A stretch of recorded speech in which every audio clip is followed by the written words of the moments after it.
toujours, notre leçon d'aujourd'hui est intitulée Les composants d'un écosystème, composants vivants et non vivants. De la page 34 à la page 35, toujours dans le même manuel, la classe des activités scientifiques, la classe de la 6e. Maintenant, passons à la page 34 de notre leçon, c'est les composants d'un écosystème. Donc, pour poser la question, quels sont les composants d'un écosystème? Ce sont des composants vivants et non vivants.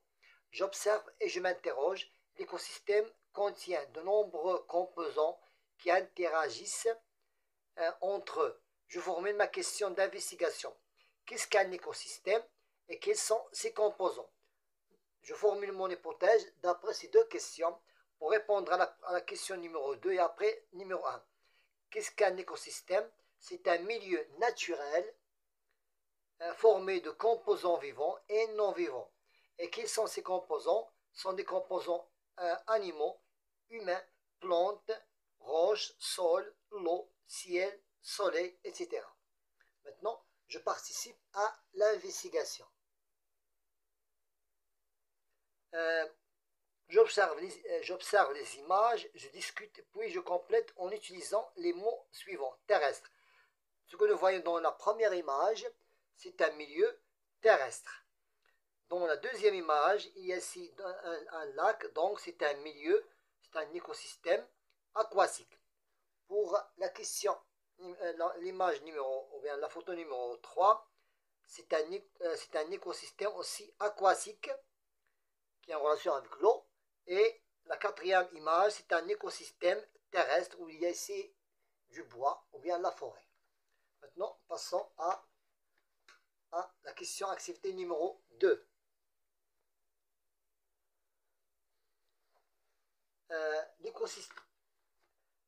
L'écosystème est un milieu naturel. C'est un milieu naturel. C'est un milieu naturel ou aquatique.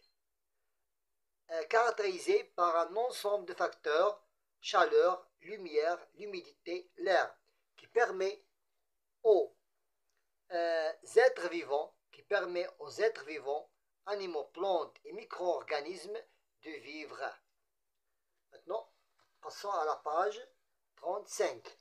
Pour la page 35, je remplis le tableau suivant à partir du document de la page 34. Donc, les animaux, nous avons ici, sont des biotiques, ça veut dire ce sont des êtres vivants. Lapin, souris, renard, souris, oiseau, serpent et hibou. Et les plantes aussi sont des êtres vivants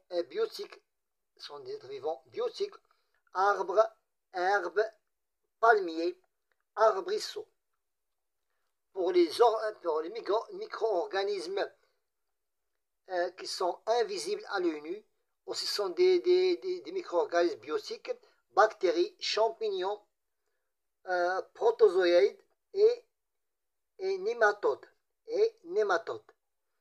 Maintenant, pour les composants non vivants, sont des composants abiotiques, c'est le contraire de biotique.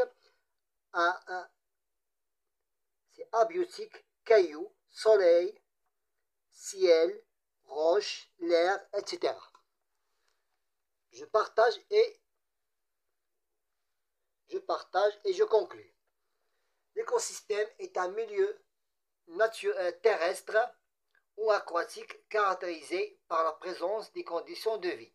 L'écosystème est formé de composantes vivantes, composantes biotiques qui sont des animaux et des plantes et aussi des micro-organismes et des composantes non vivantes. Et non vivantes sont des composantes composantes vivantes et de composantes non vivantes, composantes abiotiques comme le sol, l'eau et l'air. Je réinvestis Misaki. Les micro-organismes ne font pas partie de l'écosystème. C'est faux. L'écosystème est formé de composantes biotiques et de composantes abiotiques. Vrai. L'écosystème est un milieu artificiel.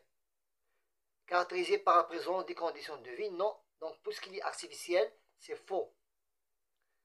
L'air, l'eau, la lumière et l'humidité sont des composants non vivants de l'écosystème. Vrai, sont des composants non vivants. Les composants biotiques, ça veut dire vivants, de l'écosystème sont les animaux, les plantes et les micro-organismes. Vrai. Maintenant, pour l'activité numéro 2, à l'occasion d'une sortie organisée par le professeur de l'éveil scientifique dans un écosystème forestier, il va annoter ce qui suit.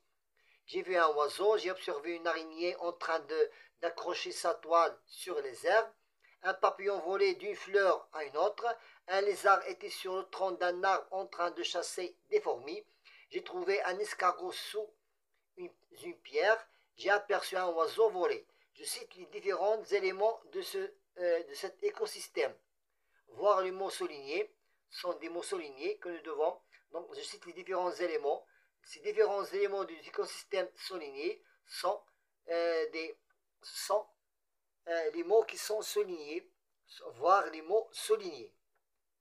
Je regroupe ces différents éléments en 3 groupes: animaux, végétaux et composants non vivants. Les animaux que nous avons ici sont l'oiseau, fourmi,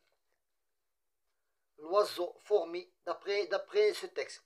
Oiseau, fourmi, escargot, araignée, papillon et lézard. Pour les végétaux, d'après ce texte, les fleurs, les herbes et l'arbre et les arbres. Et les non-vivants, seulement les pierres. Voilà, on a terminé notre leçon d'aujourd'hui qui était les composants d'un écosystème. Bon courage.